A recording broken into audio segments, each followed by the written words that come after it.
StoryTime. Cinderella, illustrated by Lorena Alvarez. Not all stepmothers are wicked, but dear oh dear, Cinderella's was very, very bad.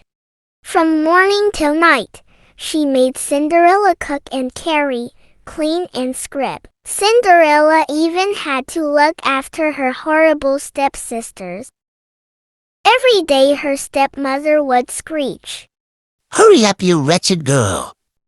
I want my lunch and I want it now." At night, Cinderella had to sleep on the floor by the fire, among the cinders and ashes. Then one morning an invitation arrived. His Royal Highness Prince Charming invites the ladies of the house to his royal ball. "Of course Cinderella can't go. Sneered her stepmother. She's just a servant." On the night of the ball, Cinderella stood alone in the kitchen, tears sliding down her cheeks. "I want to go to the ball," she wept. "And so you shall," said a musical voice. "Don't be afraid. I'm your fairy godmother." "Really? Truly?" gasped Cinderella. "You have my fairy promise," said her godmother. "but first I need a pumpkin." Cinderella ran to the garden and picked the biggest, plumpest pumpkin she could find. The fairy tapped it with her wand. The pumpkin rose up, growing bigger and rounder. Then bang! "A golden coach to whisk you to the ball," smiled the fairy godmother. Spell followed magical spell. 6 white mice became 6 proud horses, tossing their silky manes. A fat rat turned into a whiskery coachman. 6 lizards were transformed into footmen, dressed in glittering green.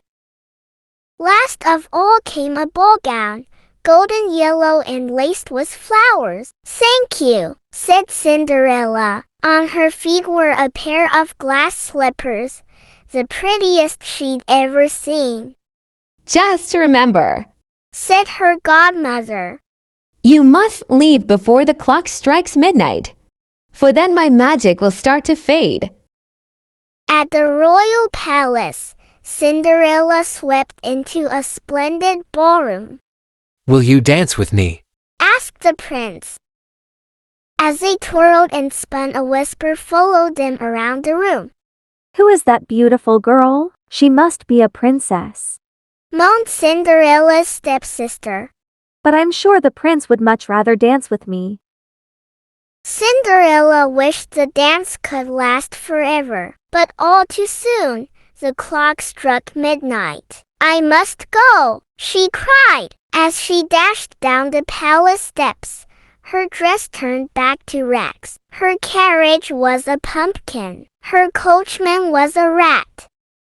The prince ran after her. All that was left was a glass slipper, sparkling on the steps. Cinderella ran home, beneath the starry sky. She kept her adventure a secret, and the night she slept with a smile on her lips.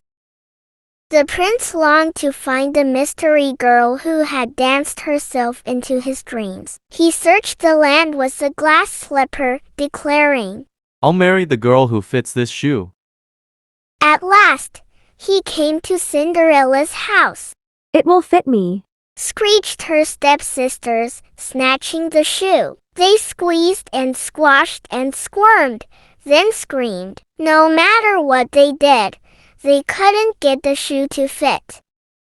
"May I try it on?" asked Cinderella, coming quickly in the room.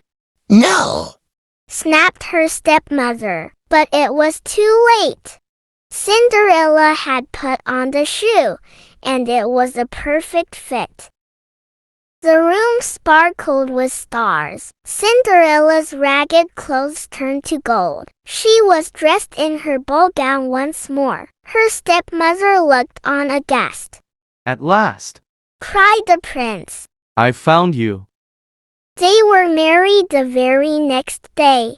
Everyone was invited to the wedding, the stepmother and her horrible daughters too. Cinderella had such a kind heart. She forgave her family, and she and her prince lived happily ever after. Thanks for watching. Don't forget to like, comment and subscribe.